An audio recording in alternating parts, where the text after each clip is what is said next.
So what were you saying before? You started off with something. Oh, I want to go buy a cello today. Today. Well, What? I'm talking to someone on Facebook Marketplace about buying their cello, and it looks pretty good, and it's only $500, which is very affordable for a nice student cello. Do you play cello? Are you a big Let's not get into details. Let's not, get into the weeds. It's a good price for a cello. What are we talking about here? What am I, some sort of a noob? I'm not going to recognize a great deal on a cello when I see one. I figured you were doing it because of the art connection. What art? Well, after you buy a cello, do you know what that makes you? No, what is that besides That makes you the famous artist Botticelli.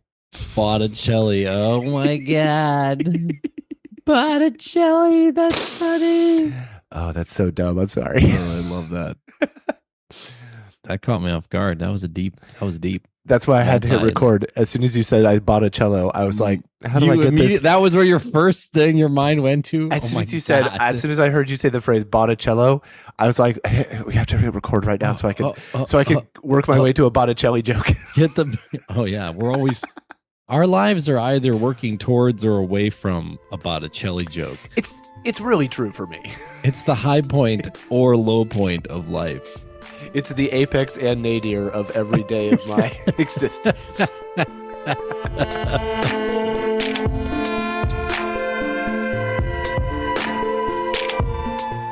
No, wait. Here's where I bet. What did Botticelli do again? He was the Venus de Milo. Is that sculptor, painter? Is he Venus de Milo? Botticelli was the Venus, not the Milo. Venus on the half shell. Venus on a half shell. Turtle. That's power. who I'm thinking. Yeah. Botticelli is the naked Venus on the shell covering her bits. Yeah, it's the biggest, or it's the first nude, non-religious nude in history since the Hellenistic, since Roman art. That's a great painting. I mean, it's famous just for being the first, nude, like of the Renaissance. But it's good that the first nude wasn't just like a crummy painting, right? Because then we'd have to like look at this stupid, ugly painting all the time and be like, it's the first one. It's really stunning too, which is great. I'm looking at it now. I've never really I've seen this picture before in the world, but I've never really examined it closely. And what I'm noticing, birth of Venus, right? The birth of Venus. Yeah. What I'm noticing now? Let's see what it's called. Yeah, the birth of Venus from 1483 to 1485. Mm-hmm. Classic. What I'm noticing now is that she's not just standing on the shell, sitting there. It's moving. She's surfing. The shell she's surfing, right? She's bodyboarding this shell over to the shore. Yeah. That's pretty fun. And there's wind blow. It's almost like her body is the sail. The shell is like a boat. Almost. Right. There's a personification of wind. I'm assuming that the floating people who are blowing the wind at her are supposed to be the essence of the divine wind. Yeah, Zephyr or something. Yeah. And then someone else on the shore has a cloth let's get some clothes on you, lady. Yeah, they're like, let's get you covered up. Because she's wearing all the clothes and this other lady is surfing on her shell wearing none of the clothes. The woman's cloth, the clothes that she has on is so cool. All the rippling cloth. It's just fantastic. It's a fantastic contrapposto pose that she's in too, right? So she has all her weight on her left leg and she's sort of chilling there. It's fun. I definitely knew the composition of this. I never processed that the shell's movement that's just trucking along there in the water. Surfing, yeah. I didn't realize either that she was this kind of sail for the wind. If you look over to the right side, it's where the wild things are. Oh yeah, right over there. If you just I think if you just scan over to the right a little bit, it just turns into where the wild things are. That's the stuff. All right, should we do a solution? I have one. Absolutely. Okay. So what do I hold here in my hand? It's like a silicone tube of it's like a white toiletry. Tube. It's like a toiletry tube, right? Who knows what's inside? So in this is toothpaste that I made. Homemade toothpaste. Okay. Now there's nothing necessarily special about that I made it homemade. This is toothpaste that you crafted, right? Not that you secreted. I did not secrete it out of my body. Okay. That would be amazing. I just took all my teeth and I ground them up into paste, and now it's toothpaste. Oh, no. We've lost the Yeah, I've been meaning to say your smile looks very different really today. Gummy, kind of gummy smile. Don't know if I'm into the change, but yeah, you do you. Okay, so the solution is it's not homemade toothpaste. You could well, that's the thing. You can't buy toothpaste that is like this toothpaste. Although this toothpaste is not very special. It's kind of a very run of the mill DIY toothpaste. So tell me about your okay. So are you allowed to give us the secret ingredient? Yes, yes. So that's not a secret ingredient. It's a secret lack of ingredient. Oh. It's a secret absence of ingredient. Okay. Which is sweetener. You're making a no sugar, no sweetener toothpaste. You cannot buy this. I cannot find a single toothpaste that does this. Let's pretend that I'm a weirdo and I don't like regularly read and memorize the ingredient lists of toothpastes. You weirdo. Is that a thing that is in all toothpastes? I have not. Okay. I've literally never thought about the sweeteners in my toothpaste. So this is the solution, but okay, your question is good. And this is the solution, but let's get to what the problem is. Okay. So the problem is interesting. So all toothpastes have sweetener in them. Okay. And actually they have a lot of sweetener. And kids' toothpastes especially are really, really sweet. They have a ton of sweetener in them. Mm-hmm. And the usual sweetener that people put in it is xylitol. Sure, I've heard of that. Yeah, delicious stuff. Yeah, xylitol. So xylitol in gum everywhere. Yeah, exactly. It's in gum because the research shows that xylitol is actually good for your teeth. But it is a sugar. It's what's called an alcohol sugar. So it's not a glucose or fructose. It's a sugar. It's a different kind of sugar. Okay. And it has fewer calories, and you can eat it, but you probably shouldn't eat it. But it's good for your teeth, and it's sweet. So people are like, well, ipso facto, put that into presto abracadabra. Let's put that in anything it has to do with teeth. Right. Gum. Toothpaste. Whatever. Xylitol. Right.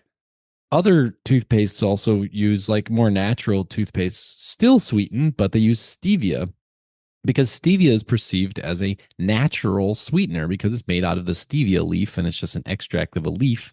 And so it's called like a natural sweetener. So they can say no artificial sweeteners, but they're using a natural sweetener, stevia, which is very sweet. Right. And it sweetens the toothpaste. Okay.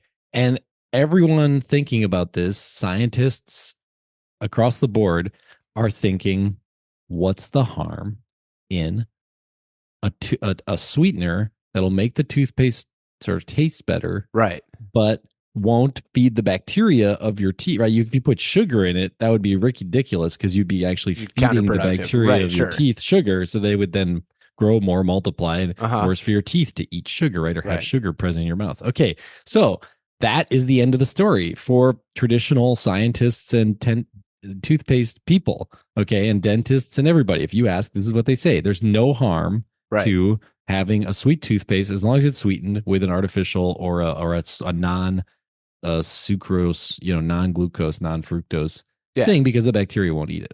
Okay, false.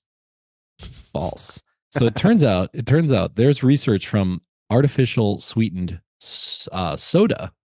There's research to show that if you drink diet soda, which is all artificially sweetened, you will have similar levels of obesity. For people who drink tons of diet soda, they will get overweight as if they were drinking sweetened soda. Right. And it's weird because that doesn't make any sense. They're not consuming calories, right? So if our bodies are like calories in, calories out robots, which is what most scientists think of our bodies, then it wouldn't make any sense for diet sodas that were sweetened with sucralose and aspartame and whatever to lead to obesity or gaining weight of any kind. Like it literally, you should be like slimming down, like losing weight if you're drinking diet soda, but you don't, and people don't know why. Well, they're like, what I've heard is that they're like, it's something about the sweetness in it is still triggering your body's response like it was getting those calories, even though it's not. We don't know exactly why, but it is. And because of that reason, they're like, a diet soda is not the miracle cure you might think it is, it's still triggering your body to do all these things, even though the calorie number isn't going up. All the results are still kind of happening. So it's not a free ride. I get you. Well, and that's one explanation. The other explanation is maybe it's just toning up your flavor baseline for sweet. So all the rest of the day, when you drink your diet soda, the whole rest of the day, maybe for 24 hours or whatever, you're ready for like more sweetness because you've already amped your palate up to like extremely maybe you sweet. have an M&M more than you would have, or like you snack on something that you wouldn't have picked because and even when you eat for that. Or even when you go and eat at a restaurant and like the salad dressing is kind of sweet, you're like primed up to it, and so you're happy with the salad dressing being a little sweeter. And actually, if things aren't amped up to that level, they taste kind of plain and basic because you've already set your sweetness of your tongue up to 11, right? Because I mean, you've already drank us thing that was incredibly sweet. Ooh. So those are the two explanations. It might be both put together, that there's metabolic things that just happen when your mouth tastes sweetness, right? And it also might be that you're kind of toning up your flavor, and then the whole rest of your diet is amped up. The sweetness is higher because you just want it to be sweeter. No, I understand a toothpaste scientist wanting to do this because it's like in every other part of the body, you scrub your arm, with soap, or you scrub your hair with soap, or, wash your hands. You don't have to worry about how that tastes because you're just, your tasting parts aren't on anything else that you're cleaning. But when you're cleaning your tasting part, now you're like, oh, right, soap, the cleaning products don't taste good. No. What do we do for this? But you're saying you've made one that doesn't. So what are you doing different? So here's what I'm doing. I took all the ingredients that weren't a sweetener, and I mixed them together into a perfectly good dentist approved toothpaste. I found a recipe, dentist approved recipe, DIY toothpaste, and I just put all the ingredients, except I didn't put any of the sweetener ingredients. So you're saying it's just aqua, or it's just fresh? It's just fresh, no aqua. I left all the aqua out. that toothpaste actually fascinated me as a kid because it came out of the tube as different colors. Three. Yeah, you know what I mean? Like they would come together, and then you'd be like, "How is it?" Okay, yeah. Anyway, how'd they get it in the tube in layers? What is happening here? My God! But yeah, so basically, this is a solution for sugar cravings. That's the solution for today. This is a literal solution, by the way. It is a solution. You're bringing a literal solution today. Like a paste. It's like a semi-solid solution. Yeah, it's not a liquid, but yeah, it's a paste. All right, so what have you done now? So my theory is, and I've proved it. I've proved it with an N of 1. I've been using this toothpaste for almost 3 weeks. So this has been a commitment for this solution. Wait, N of episode. 1. N of 1 just means N of 1 meaning there's only been one someone that's been tested on me, which is me. And it's totally not double blind. I'm totally aware of everything. Wide placebo open eyes. Effect. Yeah, just full placebo effect. But I mean, this is, of course, everyone knows this podcast is about hypotheses, not about proof. So we need someone to run an actual experiment, right? Yeah, this kind of experimenting on yourself is what got Dr. Michael Morbius in trouble, actually. I got to tell you. He turned into a living vampire. It was not good. Maybe that's what this will lead to me doing too, this toothless or sugar-free toothpaste. So what do I put in my toothpaste if I'm trying to steal your solution? Well, what you have to do is make your own toothpaste, because you can't. Again, what I'm saying is you cannot buy this, that I've found. I researched a lot, but I'm saying I found maybe one toothpaste, but I think it still had a sweetener in it. And I even didn't put like peppermint. Like a lot of naturals things will put like a peppermint oil in it. Sure. And the peppermint is sort of sweet, but you don't think of it as sugary. But it still has a strong sweet profile. Flavor that masks whatever else is going on. Sure. Or licorice is also extremely sweet, even though it's actually doesn't sound like it. It's not sugar, but it's actually extremely a sweet flavor. So I just left everything out, and it doesn't taste bad. This tastes like clean, neutral. It tastes extremely neutral. Yeah, I'm trying to imagine, because it's a white goo. I'm trying to imagine how. It's just a white. I guess you would start with like baking soda and mayonnaise, right? Yeah, so it's 1 part mayonnaise. You guessed it. You did guess right. Straight to the. You got a good eye. We should get you in a chemistry lab. What does that look like? My teachers always told me I had a good toothpaste eye. You really do. Yeah. So here's I think what will be exciting for people though, because so far people are thinking, what is this for dentistry or is for teeth? Or this has nothing to do with teeth. The solution here has nothing to do with teeth. The solution here is sugar cravings.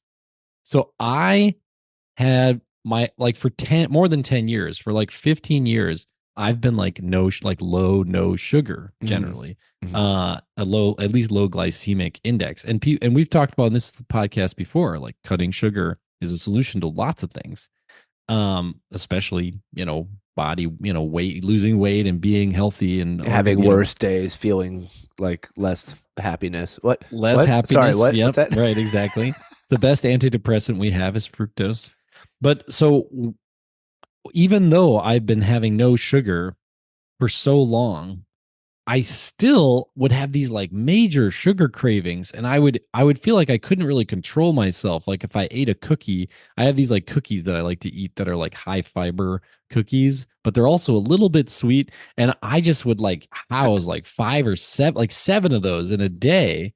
And I was like, man, I'm a cookie monster. It's so many cookies. And if you add up the sugar, even though they're only like, but you do eat them with both hands and you chew with your mouth like wide open while you're talking. And mostly they just fall on the ground. The totally. They don't get into my mouth. I don't think it's a calorie problem. It is a cleaning situation afterwards. It's a major problem with cleaning up afterwards. But my point is, I know other people who have done low sugar diets as well, still complain of sugar cravings. And they still are like, man, sugar, I miss, like they kind of have this like sugar relationship, even though they've cut sugar completely out of their diet. Okay. Which is not what you see in other elimination diets. Like I've never heard of vegans saying, man, I just wish I could eat a hamburger. They say after a month or two, they're like, I don't even want meat. Like, or the same thing when I was I'm still dairy intolerant, but I take my dairy pills and I eat dairy stuff all the time. But before I was more religious about it, I just didn't want to bother. And so I just didn't eat dairy at all. And I didn't eat ice cream for like 10 years. And after about a year, I was like, I don't even care. I don't even really like it. I don't really want ice cream. Like if you do an elimination diet, you should get to the point where your body just reaches homeostasis and doesn't care. Why you cut it out in the first place. But with sugar, this doesn't happen with people. And people, I think, chalk it up to, oh, well, our bodies are just made to love sugar. Like if a prototypical human being in the wild like came across a freaking berry bush, they'd lose their damn minds. It's great. It's such a rich energy source. And, they would have just loved the berries no matter what. But I don't think that's true. I was going to try and prove you right, because I was like, right, I went through 10 years without brushing my teeth, and I'm trying to remember but I was eating nonstop candy and soda dirt, so maybe it wasn't had a really fun 10 years. A lot of cavities. I have a rich dentist around. He's so lucrative. All my teeth. So my theory is, and this is what this whole solution depends on, and I think it's true, is every day, once or twice. I mean, if you brush your teeth twice a day, once a day, whatever, 3 times a day, however many times you brush your teeth a day, you are coating your mouth in sweet flavor. And that is doing either, like we said, like the sugar-free sodas, it's either triggering all those metabolic processes that's going to make you have obesity anyways, or it's jacking up your flavor profile for sweetness. And I've found, since I started to use Dr. Browse's... Oh, no. Thankfully, I have brothers who are doctors. And you're not, you're almost... So it's not me, and I'm going to get a PhD in ethics. So Dr. Browse's brother. Dr. Browse's brothers. Sweetness-free toothpaste. I've found... totally unscientifically, because it's not double blind. I know exactly what I'm doing. So there's like a placebo effect. Right. But I believe that if you do this, it jacks down. If you eliminate sugar, eliminate artificial sweeteners, and change your toothpaste to a sweetness-free toothpaste, so you've eliminated sweetness throughout your whole day. Okay. After 2 or 3 days, you stop craving sugar. I think my sugar cravings have gone down by 3/4. Wow. Yeah, 75%. I'd say I still like if I want a cookie, I might eat a cookie, but I eat 2 instead of like 7. Okay. I am noticing something that is conspicuously absent from this conversation. Yeah, what's up? We are talking so much about the benefits of the rest of your day from having brushed your teeth. I want to know what this 2 minutes is like that you've got this in your mouth. What are we tasting it's here? Gross. Yeah, oh no, No, that's what I was afraid of. Dead I'm bugs. like, are you? It's dead bugs in your mouth. We've had dead bugs in our mouth. That's not. That doesn't scare me anymore. No, that's worse. That's definitely worse. No, it tastes like It tastes like, you know what, like Tums, but unsweetened Tums. Oh, that's another thing. Don't have You can't have sweetened Tums or I don't know. I don't know. I don't think I've ever had Tums. Yeah. Oh, really? I grew up on Tums. They were like Tic Tacs in my household. Oh, Tums I have is had like Tic-Tacs. it's an antacid. It's like an antacid tablet, and you chew it up. But usually they're sweetened. They have like a mint or like a candy flavor. But that would destroy this. Like, you can't do that. Anything that's sweet, right, you can't eat. So what are you it'll tasting? Jack up your flavor. This tastes like it's hard to say what it tastes like. It's extremely neutral. Okay. It's like, I would say, the cleanest mud you've ever found, or clay or something. Although this isn't a bentonite. So some people make toothpaste out of bentonite, bentadite. It's like a clay. Okay. I did not make it out of this because I found out that I read that you cannot be certain that the bentonite you get does not have lead in it, because some of it's polluted. Good news, bad news. And unless you have like a lead testing sugar-free. kit. Bad news. But this one's full. not. Yeah, but this one's not. This one's made with calcium carbonate and baking soda. Okay. And a little vegetable glycerin, these are all completely neutral, completely safe things that could never hurt you. I'm not against fluoride. Some people are like, fluoride is bad because they think it's like an endocrine disruptor. I've heard that conversation back and forth. Yeah. But I don't think it matters. Like, if I were going to market this and sell it, I would make like a fluoride full and a fluoride free. You could also use the nanohydroxylite or whatever is like another alternative to fluoride. You could make it with that. And people don't think that's an endocrine disruptor, even though it sounds scarier even than fluoride. I don't know. Fluoride doesn't. I've already forgotten what it was called. Yeah. Yeah. Nanohypoxite or something, but it's supposed to help with the remineralization of your teeth. Anyways, the point is to avoid sugar. Yeah. But my point is, every day, everyone who brushes their teeth, which is everyone, hopefully, once or twice a day, hopefully, you are jacking up your sugar sensors in your tongue, which is bad for your body, and will then either make you have sugar cravings the rest of the day, and or might even just cause metabolic issues for your body. Isn't that interesting? Look at that solution from the MV. New toothpaste. Toothpaste. Make your own. So, how do we get people this recipe? Because I'm a lazy person. I don't want to look it up. What do I do? I can link the recipe in the show notes. It's extremely simple, although it is kind of expensive. I bought probably enough ingredients to make like I don't know, 2 gallons of it. Oh, so this is a business. You need people to buy this from you. No.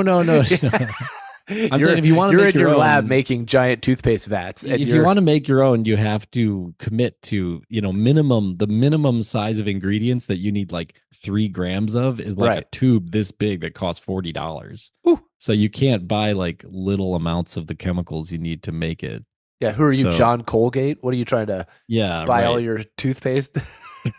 But what we need is magnate? For a toothpaste company to recognize that there is, like Tom's. I mean, it could just be like an all-natural toothpaste company. Like Tom's could just release a sweetness-free flavor, and then I would buy it, and I would hope more people would buy it too, because I think it really does make a difference.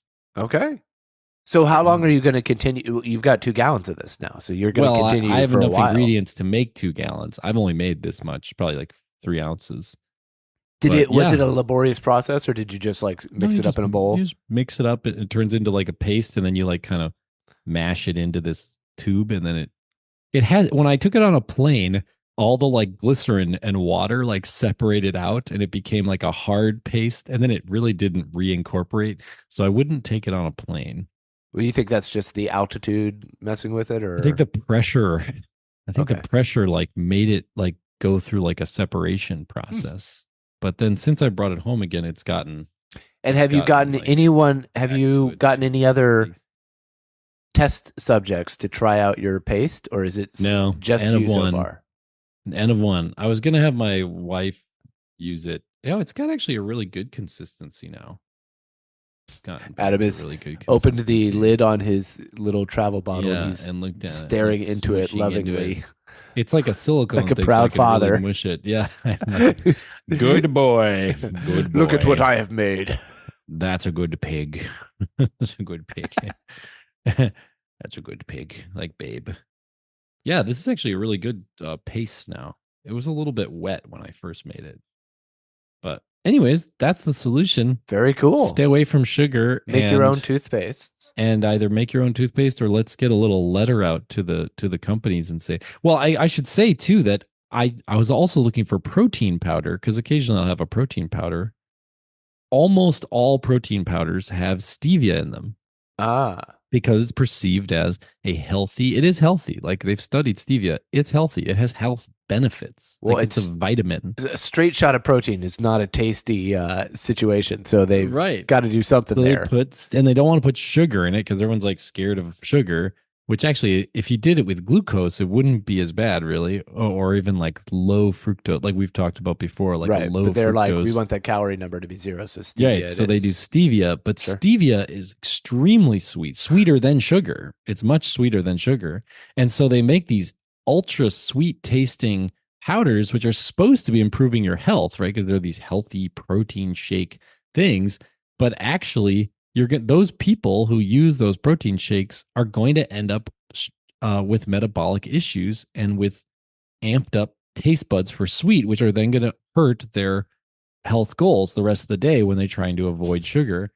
And so I also got a protein shake. So to do this experiment, I didn't just change my toothpaste. I also got rid of all stevia products. Like my protein shakes, I switched to a stevia-free protein powder, which you can buy at Whole Foods. There's a flavorless, like an original flavor vegan protein powder. Okay. That has no stevia in it. It's like pumpkin seed protein, and that's all it is. Bro, are you putting protein into your toothpaste? Is that what you're?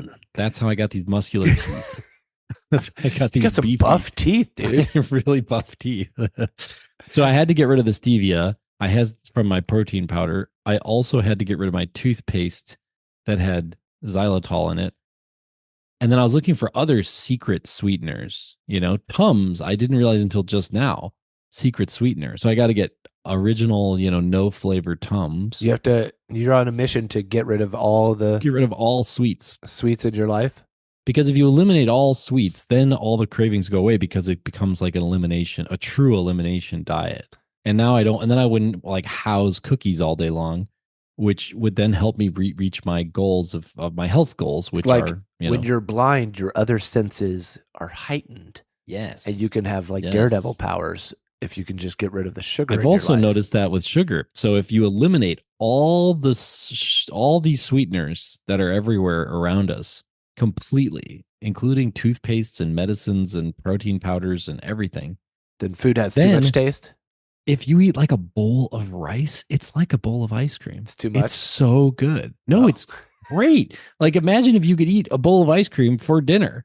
That's what eating like a bowl of rice with like meat. Well, yeah, you can eat anything. I'm a grown up. I can do that if I want. I noticed this when I was in Japan. Did you notice this in Japan? Eating bowls of ice cream for dinner? Only when I was really sad, actually. Like in Japan, the traditional food has no sweetness. No, right. Yeah. And then they give you like a sprig of mint for dessert. And you're like, oh my God, this sprig of mint tastes like amazing. Well, there's definitely a milder sweet profile, like where in sweets, because they'll have stuff that is American sweet. And then Japanese people are like, no, it's too sweet. Yeah. But like you get like a sweet mochi with like a little bit of a sweet red bean paste inside. And you're like, this is delightful. This is a perfect level. Yeah. The Germans do it too. The Germans, everything's less sweet in Germany. Everything's toned way down. Wow. Well, the Germans and Japanese should like team up or something. Yeah. Maybe has that ever not gone well in the past? Very well. Very well. I like so we should see this on the shelves soon. Dr. Brouse's brothers. Flavorless paste for your teeth. Flavorless toothpaste. Flavorless paste for your teeth things. Flavorless tooth powder. I like it. I like that. That's fun. I love it. I love DIY. You know what? We are doing this on Zoom, but if we were in person, I would try it. I'll try it next time I see you. I'll bring it. If you make me a little smudge or bring me a little bit, I'll give him a brush. Yep. I mean, I mean, I'm not, I'd be fine. Because here's the thing. I'm not some like crazy person who's like, oh, fluoride's an endocrine disruptor. Like I've used fluoride my whole life. All I can tell my endocrines are working just fine. Like I got endocrines, they're working, So you drank a 6-pack of fluoride last night. Just to delicious, cool off after delicious. So I'm not scared of all that stuff. So I'm not afraid of like some dental scientist making a super sophisticated, chemical toothpaste. I'm not against any of that. My point is just all of those scientists have decided that it's fine to include a lot of sweetener. Right. And that's the problem. You're that's like, maybe we don't have to start. So I didn't make a DIY one because I'm like, it's made out of eucalyptus bark and dirt. Like I didn't do it to like be a Gaia mother or something. I did it only because I just wanted to get the no sweetener, which you want to show the dental scientists the way. Yes. And so for all of our dental scientist listeners, of which there are many, we have a full wing of dental scientists on this podcast. Oh, right. I notice that every time, the dental science block downloads the episode. Yeah. We get a big bump. Their comments are toothy. Oh, no. Toothsome. That's a great word. Toothsome. I mean, it means delicious, right? Houndstooth. Houndstooth. Favorite pattern. Great pattern. Also, what's an alternative? I mean, do you know of any other patterns that have a name like that? Nope. Bluetooth. Stripes. Bluetooth. Good. Which is named after Houndstooth. No. A Norwegian king. Did you know that? King Bluetooth? Yeah. Bluetooth is named after. No way. Okay, Adam. You can't just throw a nonsense lie at me at the end. It's not a lie. In 1990, said to be named after King Harold Bluetooth, 910 to 85, credited with uniting Denmark and Norway, as Bluetooth technology unifies the telecommunications and computing industries. Holy cow. King Harald Bluetooth. It's named after him. And the Bluetooth symbol is a modification of that it's a Nordic modification age. of the Holy rune. cow. I thought you were pulling my leg. That is a real way, thing. Man. That's like the weirdest thing ever. Amazing. Yeah. Oh, it's because the three industry leaders, Intel, Ericsson, and Nokia, met. So Nokia up in Finland, right? Yeah. Met to plan the standardization of short-range radio technology.